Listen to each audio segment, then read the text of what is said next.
Hey everybody out there in YouTube, this is Slats McGillicuddy here with GunWebsites.com, and we are here with the man, the myth, the legend, Dennis Tueller. I just wanted to ask you a quick question, Mr. Tueller. We're all familiar with the Tueller Drill and the quote-unquote 21-foot rule. How did that come about? How did you develop that concept? Okay. It was actually in response to a student's question. Okay. I was doing firearms training for Salt Lake PD at the time.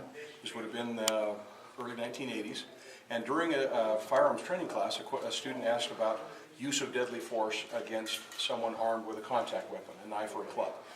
And the question was, at what point has this person gotten close enough that I am justified in using deadly force to stop them? And after some brief discussion, I realized that I didn't have a good answer to that question. So we decided to find out how quickly someone could attack from 7 yards. And the question is, why 7 yards? Because we've been drawing and shooting at 7 yards. We had a baseline. We knew about how long it should take us to draw and hit a target at 7 yards. So we had a student play the role of the bad guy, and another student play the role of the officer, caught deer in the headlights. And a couple of us with stopwatches. When the bad guy attacked, we started the watch. When they made contact, we stopped the watch. And we discovered that it was a lot faster than we had thought. I thought, you know, somebody 7 yards away and I got a gun and he's got a knife. Yeah, well, we found out that the best you could hope for is a tie. And Which that's when really isn't a tie. It isn't, and that's when you're expecting it. So we did some more experimenting, and we tried. We had several different. We had a class of a couple of dozen new recruit officers, and younger and older, and male and female, and we tried it with several different people, and we discovered it was pretty consistent. Most people could run that 7 yard distance in about the same time most people could draw and fire. And then we realized too that boy, if you factor in multiple adversaries, then more distance might be required. That if you see the threat in time, you should draw your pistol and cover and issue a verbal challenge. You should use cover. You should use obstacles. Now, when contact weapons require contact distance, so you may not need to be hiding behind a brick wall. But if you can keep tables and chairs and trash cans between you and the guy coming at you, anything that slows him down and buys you time to react and respond. And I was also training at Gunsight as a part-timer back then, and one of the guys I was working with there was Chuck Taylor, who was the operations officer at the time. I'm sure many of the folks hearing this are familiar with Chuck Taylor. Chuck was the editor of SWAT magazine at the time, and when I was telling him about this study we'd been doing in Salt Lake, he said that would make an excellent article, and so I wrote up an article that appeared in the March 1983 issue of SWAT magazine. The title was, "How Close is Too Close?" And that led to this discussion we've now had about how we train people to respond to this. Mossad Ayub, again, is another familiar name in this industry. He contacted me about that. He wrote another article, and we've since corresponded and trained together. He elaborated on that in some follow-up articles. He started doing a training exercise, and he's the one that attached my name to it. He talks about the Tueller principle as regarding reaction response time, and he dubbed it the Tueller Drill.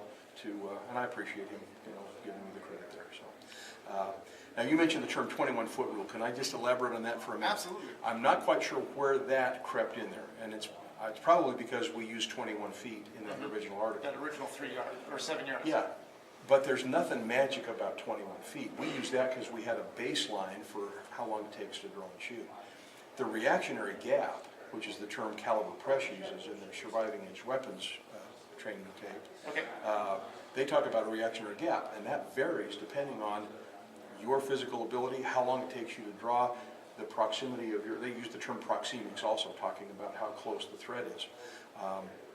With multiple adversaries, you might need to engage several people with several rounds to get them stopped, and that can require a much greater distance than just 21 feet. There's nothing magic about 21 feet.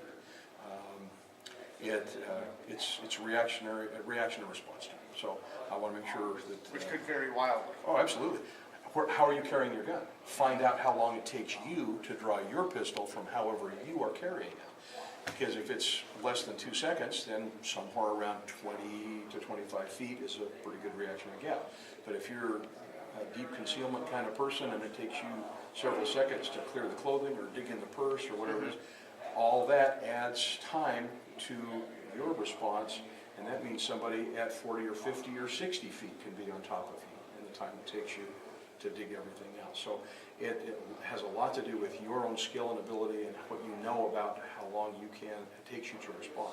At extremely close range, if we're at conversation distance, if you suddenly produce a weapon, probably the best thing I can do is see if I can block or disarm you, rather than, because you've already started, and I cannot beat you to the draw at that point.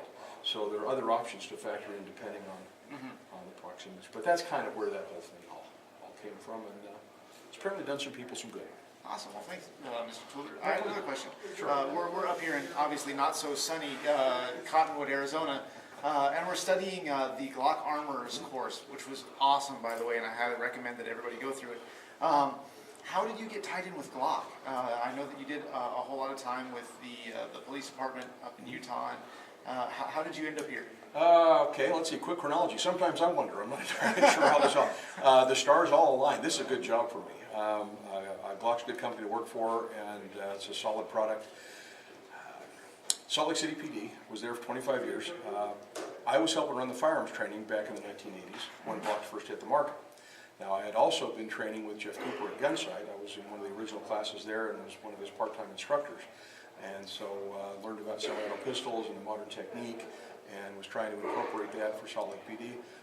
Glock was one of the pistols we started evaluating, along with other semi-auto pistols that a lot of law enforcement agencies in the U.S. were adopting back in the 80s. And I slowly but surely gained an appreciation of what we call tactical Tupperware, because it worked so well, because it was so simple to maintain. I researched what the Austrian military trials had involved and became very impressed with how rugged the gun was. And we got some for testing, and we almost couldn't ever make anything go wrong with them. And so we at Salt Lake adopted Glock as one of our options, and then later selected it as the general issue firearm. After I retired from the Salt Lake PD, I've worked in the firearms industry, Action Target, one of the world's largest target equipment companies in Provo, Utah, good friends of ours. Worked for them for a time doing training using their target equipment. I was working at the U.S. Department of Energy in Albuquerque, New Mexico at their National Training Center. I was the operations officer there at their firearms training range, where I became acquainted with a guy who was doing some work for Glock and found out that they were looking for a trainer to do this job in the Western region. And the timing all seemed to align, and that was almost 6 years ago. Very cool. So I'm now, we moved from Albuquerque back to the Salt Lake area, which is home base for me, and I get to do all this fun Glock stuff throughout the western U.S., and that's a good gig. I've enjoyed it.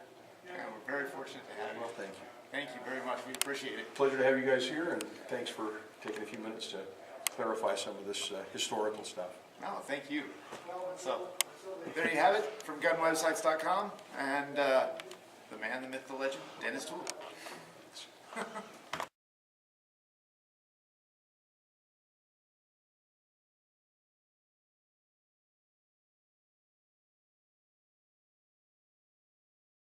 The guys and gals of gunwebsites.com encourage you to take a CCW class every year, practice at least once a month, and carry every day. Thanks for watching gunwebsites.com.